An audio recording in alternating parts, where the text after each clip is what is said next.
नमस्कार दोस्तों।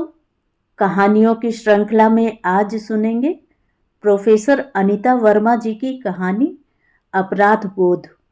लेकिन उससे पहले मेरा आपसे विनम्र अनुरोध है कि अगर मेरे द्वारा सुनाई हुई कहानियाँ आपको अच्छी लगती हैं और आप मेरे चैनल पर पहली बार आए हैं तो चैनल को सब्सक्राइब ज़रूर करें, लाइक करें और अपने दोस्तों और परिचितों में शेयर भी करें। बेल आइकन दबाना बिल्कुल भी ना भूलें। आज सुनिए अपराध बोध। आज उसका मन बहुत उदास था। अतीत रह रहकर मन को उद्वेलित कर रहा था। कितना मजबूर हो जाता है इंसान नियति के आगे।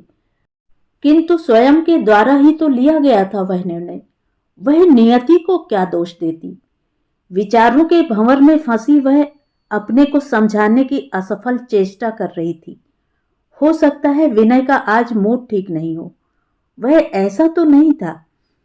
कितने दिल से चाहा था उसने मुझे।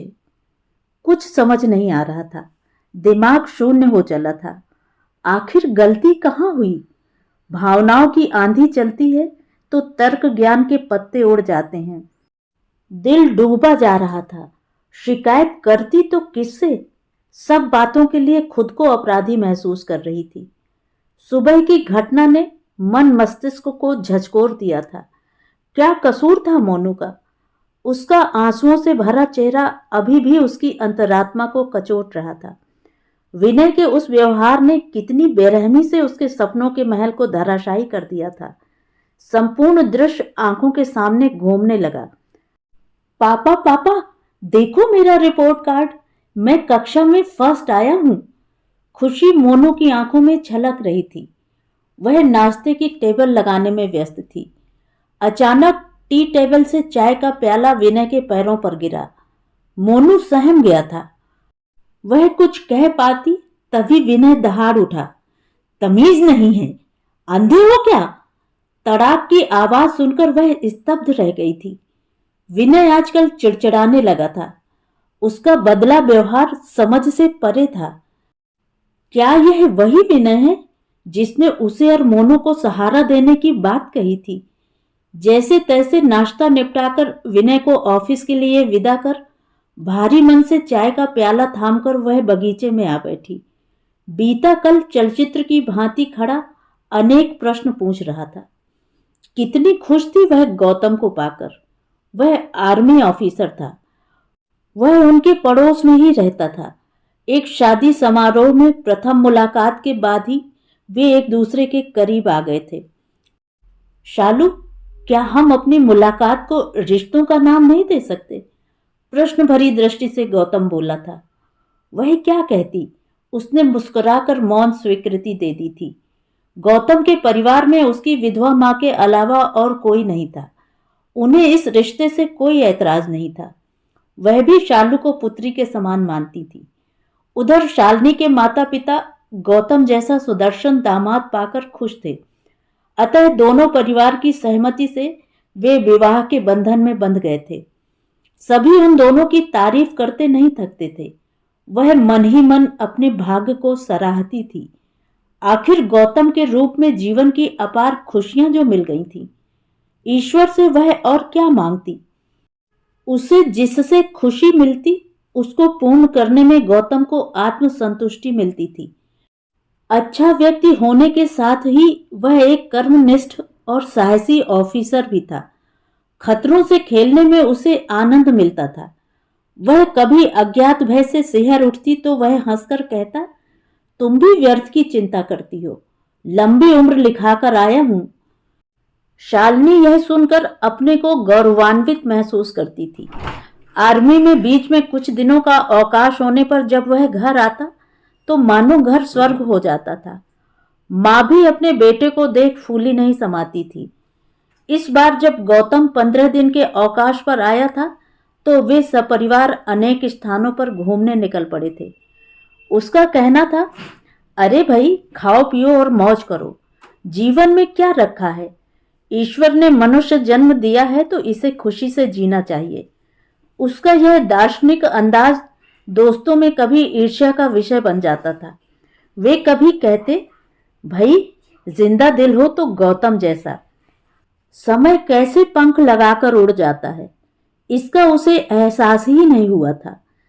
इसी बीच मोनू का जन्म हो गया था। नए मेहमान के आने से व्यस्तता बढ़ गई थी। माँ तो अपने पोते को पाकर बहुत खुश थी। वह उसमें अपने गौतम का बचपन ढूंढती थी। अधिक जिद करने पर वह कहती, बहू, मेरा गौतम भी इसी तरह जिद्दी था, अपनी बात मनवाकर ही छोड़ता था। वह दोनों उसकी बाल क्रीड़ाओं का आनंद लेते थे। अधिक उम्र होने के कारण मां चल फिर नहीं सकती थी, परंतु उनका होना ही उसके लिए उस समय बहुत बड़ा संबल था। सब कुछ ठीक चल रहा था। अचानक एक समाचार ने उसके जीवन को ही बदलकर रख दिया था। उफ, वह समाचार कितना दुखद था। सीमा पर लड़ाई छिड़ गई थी। शालू दिन रात टीवी समाचारों को ध्यान से सुनती थी। गौतम ने बहादुरी से अनेक दुश्मनों को मार गिराया था। युद्ध का आखिरी दौर चल रहा था। चारों तरफ उसकी बहादुरी की चर्चा हो रही थी। तभी दुश्मनों ने पलटकर वार करते हुए गौतम को बंदी बना लिया था। सुनकर कलेजा मुंह को आ गया था। मन अज्ञात आशंका से घिर गया था। पता नहीं क्या होगा। आखिर वह समाचार आ ही गया था जिसका उसे भय सता रहा था। गौतम दुश्मनों को मारकर शहीद हो गया था। आर्मी ऑफिसर गौतम शहीद हो गए हैं। समाचार सुनकर वह चेतना शून्य हो गई थी। ऐसे समय रिश्तेदार आदि सभी ने सांत्वना देने का प्रयास किया, पर वह क्या करती।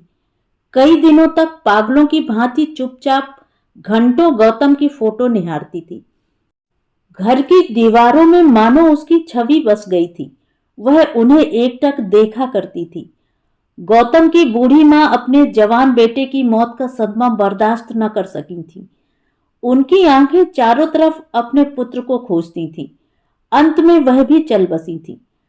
समय गहरे से गहरे घाव को भर देता है। वह अपने आप को मुश्किल से संयत कर पाई थी। जीवन फिर चलने लगा था। अचानक विनय ने उसके पतझड़ रूपी जीवन में बसंत की भांति प्रवेश किया। वह गौतम का अच्छा मित्र था।